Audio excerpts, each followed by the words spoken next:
The man supposed to stop Donald Trump is an unpopular 81-year-old.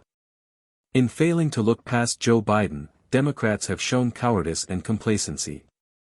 American politics is paralyzed by a contradiction as big as the Grand Canyon. Democrats rage about how re-electing Donald Trump would doom their country's democracy.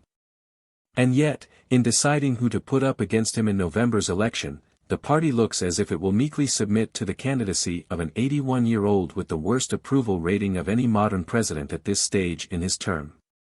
How did it come to this? Joe Biden's net approval rating stands at -16 points. Mr. Trump, leading polls in the swing states where the election will be decided, is a coin toss away from a second presidential win. Even if you do not see Mr. Trump as a potential dictator, that is an alarming prospect.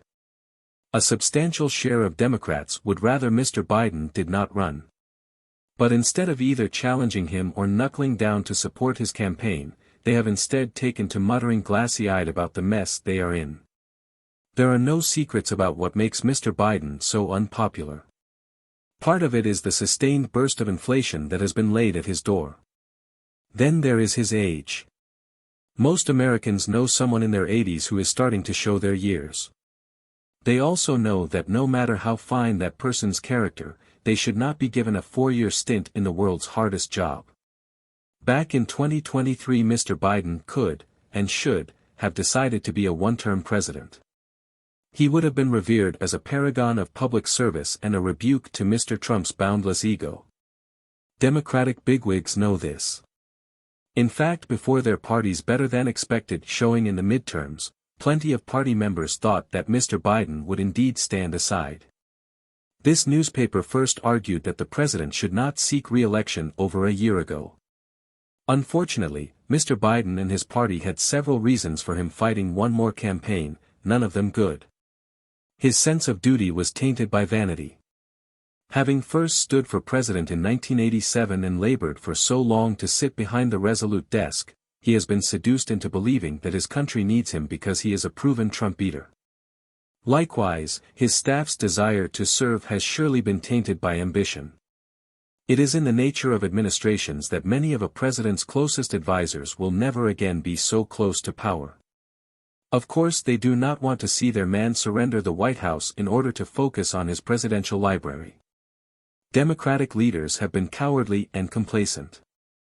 Like many pusillanimous congressional Republicans, who disliked Mr. Trump and considered him dangerous, but could not find it within themselves to impeach or even criticize him, Democratic stalwarts have been unwilling to act on their concerns about Mr. Biden's folly.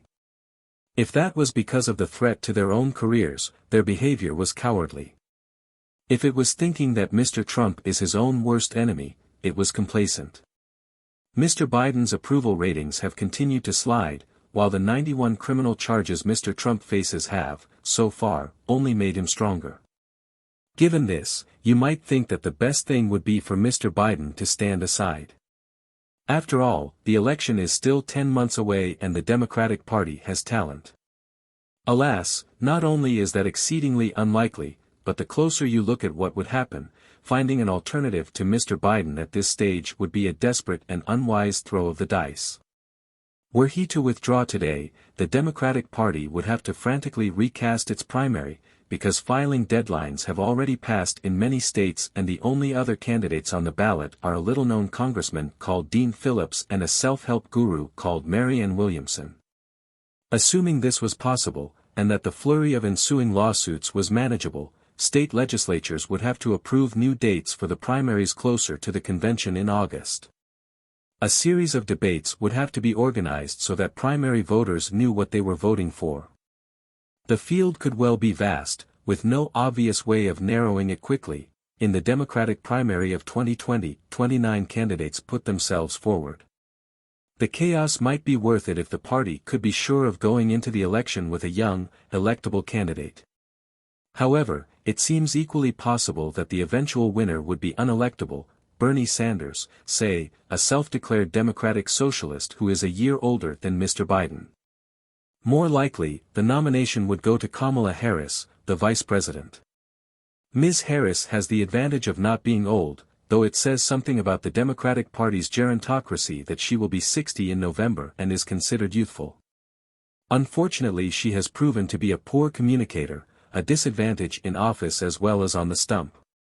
Ms. Harris is a creature of California's machine politics and has never successfully appealed to voters outside her state. Her campaign in 2020 was awful. Her auto cue sometimes seems to have been hacked by a satirist. Immigration and the southern border, a portfolio she handles for Mr. Biden, is Mr. Trump's strongest issue and the Democrats' weakest. Ms. Harris's chances of beating Mr. Trump look even worse than her boss's. Better, therefore, for Democrats to focus on electing Mr. Biden.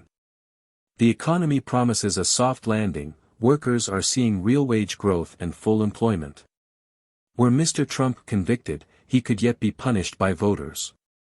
Most important is to invigorate the campaign. Democrats need to unlock some excitement and create a sense of possibility about a second term. Ride with Biden. The president is not a good campaigner and is up against a candidate whose rallies are a cult meeting crossed with a vaudeville show. He needs someone who can speak to crowds and go on television for him. That person is not Ms. Harris. One way she could serve her party and her country, and help keep Mr. Trump out of the White House, would be to forswear another term as vice president. Mr. Biden could present his second term as a different kind of presidency, one in which he would share more responsibility with a vice president acting more like a CEO.